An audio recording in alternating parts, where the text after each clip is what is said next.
Hey guys, what is up? So I'm back again with the next episode in my series. So in the last episode we played our first game as Supreme Master First Class, and despite winning the first half 11-4 thanks to a particularly toxic teammate, we ended up drawing 15-15. So hopefully in this game we will have a better team and someone who's not so toxic, and we'll be able to get a win. So we're into the first half here, the pistol round. We are starting Terrorist on Inferno, which I've mentioned before in this series quite a few times that I really struggle with this map, solo queuing. So with a map where you're playing with friends, this half is fine, you can do a lot of coordinated stuff, and it's a pretty nice map to play. But as a solo queue, it's such a gamble when you're playing with teammates that you don't know, because you either end up doing nothing and just getting picked off one by one, or doing a load of half-hearted rushes which don't go too well. So I'm really not a fan of T-side on Inferno as a solo queue player. So in case you haven't seen the previous episode, I haven't been able to play CS matchmaking in about 2 weeks. I've been playing bots and deathmatch just to keep my aim a little bit better than it would be otherwise if I didn't play at all. But competitive wise, I'm a bit rusty, so you can see that a little bit on this round. So the guy in library who I'm trying to pick, I'm obviously speaking on the mic and saying there's one library, trying to not let them push and get picks on my teammate who are trying to defend on short. So that's one thing I'm doing here, that's my main goal. I do manage to get the headshot on the guy here, and in this situation it's now a 2v1 against me. So my goal here is basically to just try and get a pick. I'm missing a lot of shots though because I am rusty like I said, but I managed to get the diffuser there. This guy, I'm not too sure what he's doing, but obviously because the bomb is down, what I want to do is just stay alive as long as possible. So I took a big risk and fell back. Really, I should have been picked off by the CT there, but he messed up. It was bad play by him. If the bomb is down though, it is always a good thing to play for time and just use that bomb timer in your favour. So on to the second round here, the anti-eco round, and one reason I do struggle on Inferno as a solo queue player is because it's such tight spaces, and pistols are so good on CSGO. Like in that situation I just got insta-killed, and obviously if you're playing with people you know, you can communicate and do set flashes for each other, set smokes and sort of cover each other a bit better. But playing solo queue, you can't really do that, and although my teammates did get the 3 kills there, we still ended up losing this round. Okay.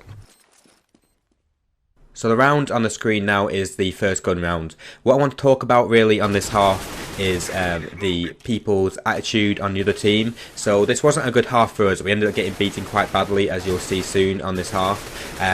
And you can see the guy who just died there straight away on chat is calling out my teammate for cheating. I can tell you I watched this guy pretty much every time I was dead. I saw no signs of dodgy play or anything like that. But every single kill he got, that guy was calling him for cheating. So the reason I'm pointing that out, and I'll show a few more examples, is because this felt like I was playing against a team that I was on last game. So what I mean is that last game I had a terrible toxic team where everyone was arguing and it wasn't nice to play them. And I could tell that the enemy team was pretty much similar to that in this game because of that one person. So it felt like I was actually playing against a toxic team that I was on last game. Even though last game we won 11-4 in the first half, and on this game we lost pretty heavily the first half, it felt much better playing with this team. Even though they were quite quiet, they were still all nice people. No one had a go at each other and people were encouraging each other.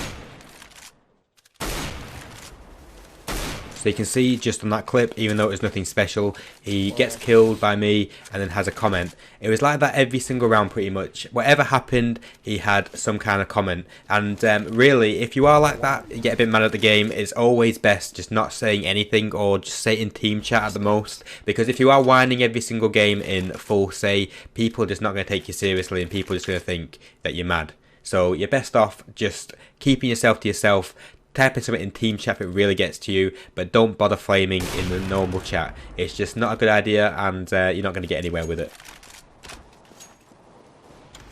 So we are on the last round of the half now, and the guy who's pretty toxic on the other team gets an ace this round. It was a pretty nice ace, but honestly because he's been constantly typing in chat, and then when he gets the ace he starts typing in normal chat things like wrecked and all that kind of stuff. And to be completely honest with you, if someone aces the team that I'm on and they start typing in abuse on the chat, I'll probably think, okay, that guy's not too good, it's probably one of his first few aces and he's really happy about it. If someone gets an ace and he doesn't respond to it, he didn't really say anything, chances are I'll probably think he could be a good player. But anyway, on to the CT pistol round now, and I am still pretty confident that I can take this game back. We just need to win the pistol round. The pistol round is vital because we lost 12-3. So I pushed down Banana, but as you can see on my screen, my computer completely minimised Counter-Strike, which was brilliant. So I ended up staring into a wall and lagging out, but then I managed to push behind them at A. CT, library, long, hard shot. Long. So we won the pistol round, and the round now on the screen is the first anti-eco round, so the score is 12-4 in their favour, and I've got to say I felt more confident about this game than I did the previous game where I was 11-4 up at this point. So this goes to show how important team atmosphere is and how important confidence is. So what I like to do sometimes in Inferno, which is pretty risky if I get the spawn for it, is push out and just pre-fire down mid, and I did manage to get a kill down there. Sometimes obviously they can pre-nade up mid or just manage to dink you with the pistols, so it's not always a good idea to do it, but if we are losing like this and we need to make something happen, I quite often do it. And also, as you can see, our little friend on the enemy team has a comment to make about it, like he does for everything, but at this stage it's more of a comedic thing for us rather than being annoying. So it's just another reason why to keep things for yourself, because the chances are if you moan about every little thing, no one's going to take you seriously. So we are now on to the first gun round, and they are coming up mid and going round to Arch. I thought I'd try and push behind them. I didn't expect anyone to be up mid still at that point. I thought they'd all be going around Arch at this stage. So I got caught out and my teammate died in A. So we ended up losing the first gun round, which was pretty disappointing because this was a vital round after losing the first half 12-3. Short, 10 HP. 10 HP. Nice. Nice. Right now at this stage I was thinking, oh god, we've lost the first gun round, we're going to have to eco, this isn't looking too good. But then our old friend on Terrorist pops up and calls someone a retard, and that cheered me up and gave me some confidence. So this is a few rounds later, the score is 13-6 in their favour, so we are slowly bringing a few rounds back. I managed to get a couple of kills on A with the Eagle. I was eco in this round just with armour. Here it's now a 3v1 and the guy is in A, in pit with a AWP. What we want to do here is, as we have the bomb at mid, start saying in voice chat just now, you can see me talking, just to fall back, don't peek him, we've got the bomb, there's not much he can do. But still my teammates decide to carry on peeking him, but luckily it does work out, my teammates get the kill, and we are bringing it back slowly. If you are in that situation though, where the bomb is down, and there's only one person against 2 or 3 of you, what you want to do is just play defensive, guard the bomb, and just peek together, and you're going to win the round pretty much 90% of the time. Whereas if you push him, he can clutch, and you're just giving him a chance to get the kills. Me. One shot. One shot. Last city.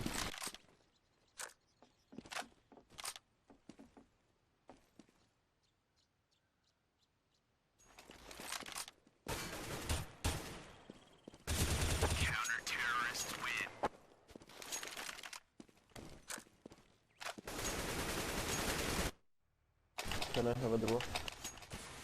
So as you can see on the score in the bottom, we are bringing it back round by round and just out-fragging them at this stage. What is helping, again, is the atmosphere on the team. No one's raging, everyone's getting along. When someone's hitting a nice shot, people are saying nice shot or well played. And if people do miss a spray or people miss a shot, nothing's being said. It's the worst thing you can do on matchmaking is call someone out for missing a shot. And you can see now our best buddy on the terrorist side actually call someone out and say it's their fault that we lost a round. That is the worst thing you can do. You don't want to call someone out on your team for losing a round. That's just going to make them feel bad, make them play worse. If they're not too confident, it will make them shaky, it will make them miss shots, and they're not going to actually want to win for you. They're going to think that you're a knobhead and are going to actually play worse. Another prime example here, he's again saying reported, then watch what he says now. He actually says GG, they won't listen. Why the hell would anyone listen to you if you're just being an abusive idiot who just completely moans every single round? If you want people to take you seriously, pick your fights, pick what you talk about. Don't just have a go at someone every single round for no reason. Don't call someone out for spraying down middle. Don't call someone out for being a hacker because they killed you once. It's just going to make people not want to play with you and people play worse, and you're actually doing a detriment to yourself by doing that. So usually when I play with or against idiots, I just completely ignore them and don't give them the time of the day. But because he was constantly putting his teammates down, I decided to just point out that it's probably him that was a problem, not everyone else. Funnily enough, after I said this, he didn't actually make any more comments and he just stayed quiet, which I didn't expect, but I found quite funny. So we are now on the final round of the game. They actually managed to get a couple of rounds together, so they are leading 15 to 14 in this favour, and the best we can do is draw. But obviously that's pretty good considering we were down 12-3 on the first half, so we were low buy here. I had a mag 7 and armour with no head armour, and most of my teammates were low buy as well. So what I like to do with a mag 7 is just play close to mid or play in apartments and just wait for them to push into you. Just play defensive, and in this situation it did work out.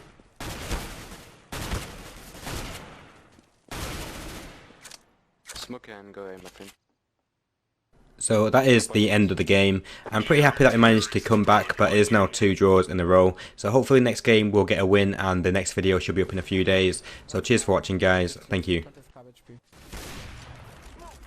job.